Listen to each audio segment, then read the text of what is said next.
Hi, today I'm going to be talking about a topic that I find very fascinating, and my interest goes all the way back into my childhood. And I got reintroduced to this topic during COVID while most of the world was shut down, and I had the opportunity to dive into some research as well as go and experience a little bit myself and find more about this topic. And that topic is agricultural and ranching lifestyling out in the western United States. A lot of where our food comes from and how America was able to develop during some of the hardest points in time and history, and really the backbone of some of our economy and some of our country's ability to becoming where it is today. As well as one of the most specific topics is wild mustangs out in the West that I fell in love with, which is an interesting topic because wild mustangs out in Wyoming and Nevada and Montana, all over the West, are roaming free in larger numbers than they really have the capacity for in these national forests and government land that is established for all different types of uses that are run and managed by the Bureau of Land Management, BLM. And they also lease out land to a lot of cattle ranchers who are struggling with this problem of the mustangs because there's such high numbers of mustangs and they're a protected species, so therefore they're allowed first pick in a way to the fresh grasslands that the ranchers and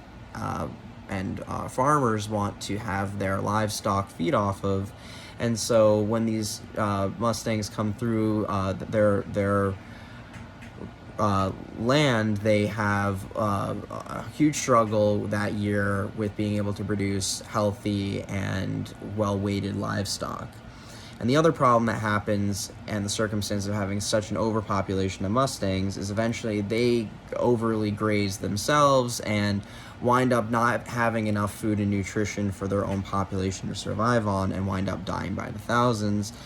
And this is a really sad phenomenon to see because eventually we could watch these great American animals go extinct. So interesting thing that happened in the last couple of years was a group of people decided to bring recognition towards the mustangs out there, as well as BLM has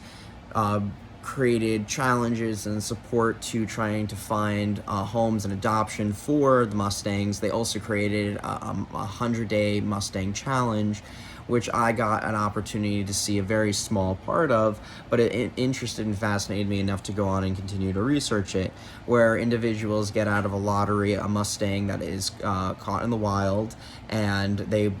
idea is to bring it home and to receive training for the Mustang. And hopefully within the 100 days, the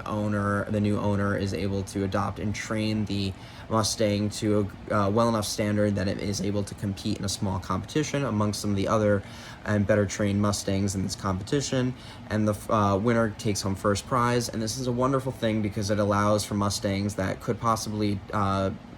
starve to death in the wild, or get hunted or caught in traps or in barbed wire or in fencing near ranches and wind up suffering in other ways or starving. And this allows them to find a home, someplace where they're loved, where they're trained, fed, well taken care of, and we can kind of help some of the population out in the West minimize the damages that are potential for these great animals. And thank you so much for listening to me rant for a few moments there,